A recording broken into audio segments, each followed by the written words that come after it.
En el marco de la conmemoración de un proceso de colonización que sufrieron los pueblos originarios de Mesoamérica,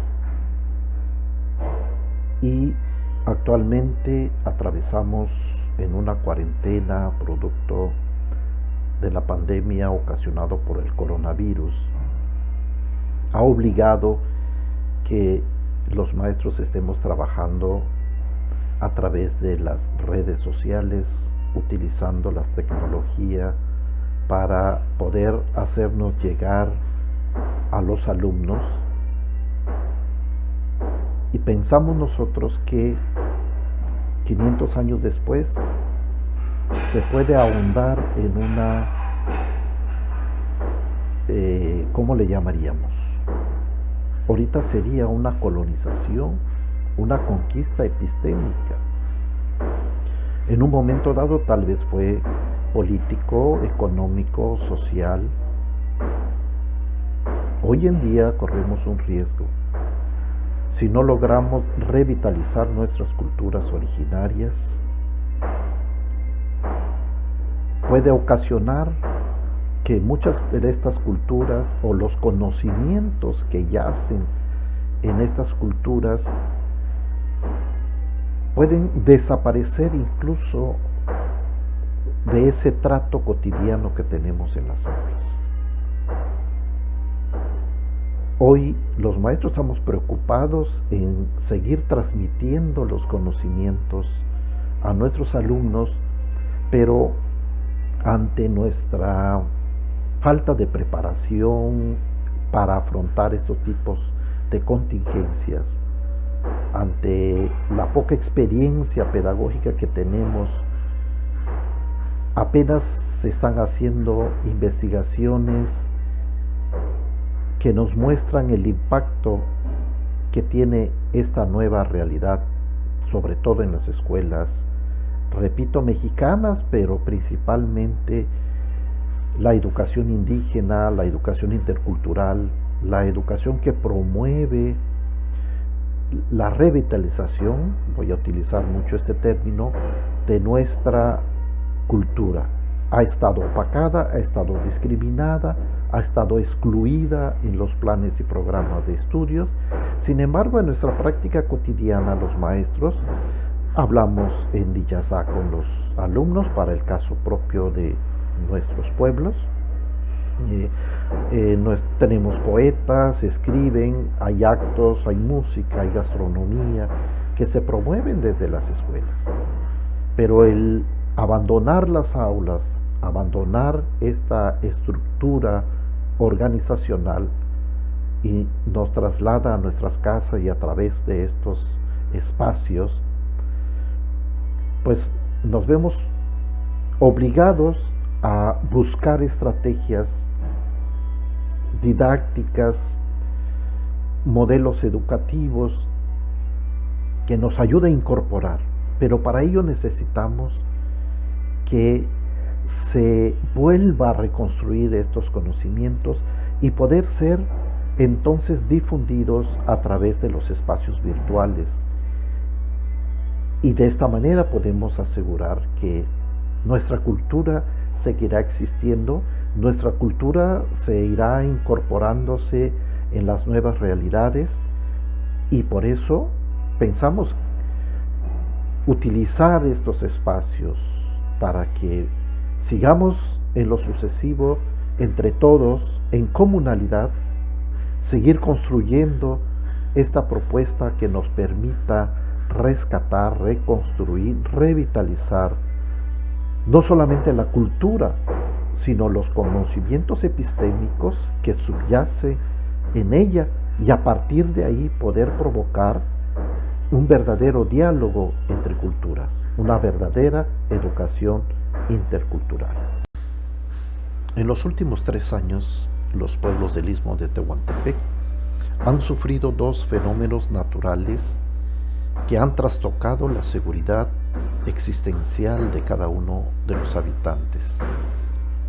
En 2017, un terremoto de 8.2 destruyó miles de casas, Se tuvieron que demoler muchas de ellas, reparar algunas, y los que sufrieron menos daños, por lo menos se le tuvieron que ir afinando algunos detalles. Hoy pasamos por la pandemia, como hemos comentado. En el primer desastre, tal vez el requerimiento fue material. Tuvimos que reconstruir las habitaciones, construirla con mayor seguridad, considerando que vivimos en una zona sísmica. Hoy, con la pandemia, con el coronavirus, tenemos que hacer similar con los procesos educativos. Hay modelos que lo tenemos que, pues, demoler totalmente. Hay otros modelos que a lo mejor necesita reestructurarlos, hay otros afinarlos. Pero lo cierto es que cuando tengamos la posibilidad de regresar a las aulas de manera presencial, tenemos que considerar que no podemos regresar con los modelos educativos anteriores. La escuela tiene que desaparecer. Tenemos que construir entre todos una nueva escuela. Ya no podemos seguir reinventándonos desde las estructuras de la escuela vieja. La pandemia nos debe de hacer reflexionar en cómo tendría que ser esta nueva escuela. Nosotros haríamos propuestas desde las raíces de nuestras culturas originarias. A nosotros nos toca avanzar en proponer a la sociedad en su conjunto que nos permita incorporarnos a las nuevas estructuras sociales que se vayan formando, a las nuevas realidades socioeconómicas, nos permitan reincorporarnos con nuestras propias escuelas.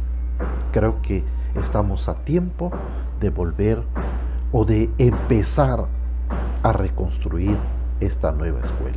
Tenemos que demoler la anterior y sobre esa construir una nueva. ¿Cómo era la escuela antes de la pandemia?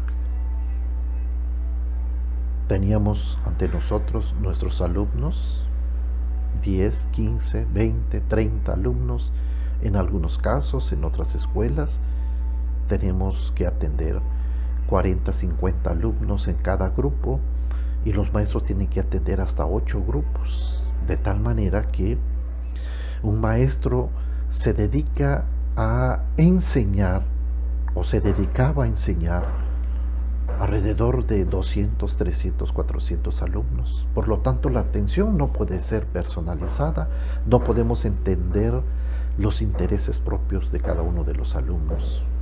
Teníamos que atenderlo en la generalidad.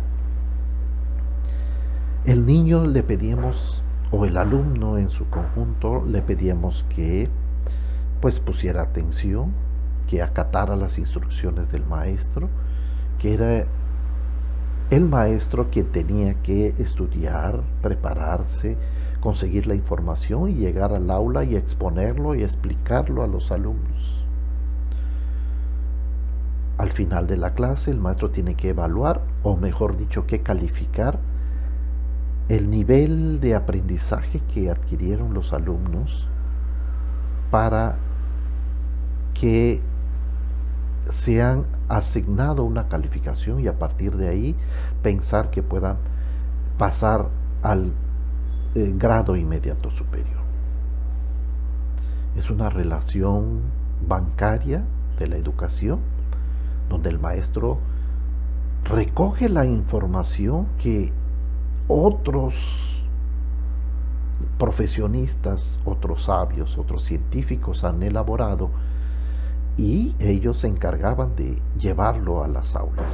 Los alumnos de manera pasiva recibían esa información y al final del día demostrar la cantidad de información que ya dominaba y que podría serles útil para su vida diaria, pero sobre todo para su vida profesional. Ahora en la pandemia tenemos que hacer que los alumnos investiguen, porque en las redes sociales hay una información abundante. Ahora en la pandemia trabajamos con los alumnos sin la necesidad de que sea el maestro quien busque la información, se lo lleve a explicar, sino que a través de los grupos de chat, a través de las videoconferencias, a través de trabajos enviados de manera física, a través de que los alumnos lleguen a la casa de los maestros de una manera más individualizada para atenderlos. Y así los maestros nos hemos acomodado a esta nueva realidad y empezamos a atender a los alumnos. Pero el cambio del anterior a la actualidad es que le pedimos al alumno entonces que a través de sus máquinas, de sus aparatos electrónicos, pueda él accesar directamente a las informaciones que existen y entonces conseguirlo. Y ahora los maestros evaluamos la capacidad que tiene el alumno de poder conseguir la información, procesarla y enviarla. Pero pensamos que esa no será la escuela del retorno. El retorno necesita construir sus propios conocimientos. Porque si solamente repetimos lo que el maestro sabe, como era antes, o ahora repetir la información que aparece en las redes, que dicho va de paso, el 80% de esas informaciones ni son confirmadas, ni son analizadas, y en su estructura presentan la mayoría una posición endeble. Como todos tenemos acceso a la tecnología, pues cualquiera puede dar su opinión, cualquiera puede vertir su información, y muchas veces nuestros alumnos tienen acceso a ese nivel de información y traen información falsa.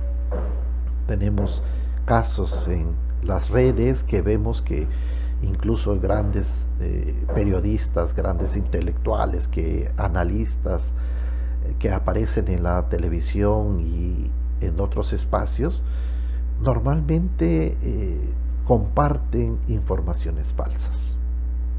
Hay un riesgo de que nuestros alumnos sean educados con esos tipos de información.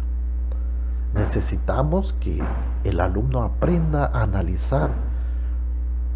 Necesitamos que los alumnos aprendan a investigar, a corroborar la veracidad de esa información.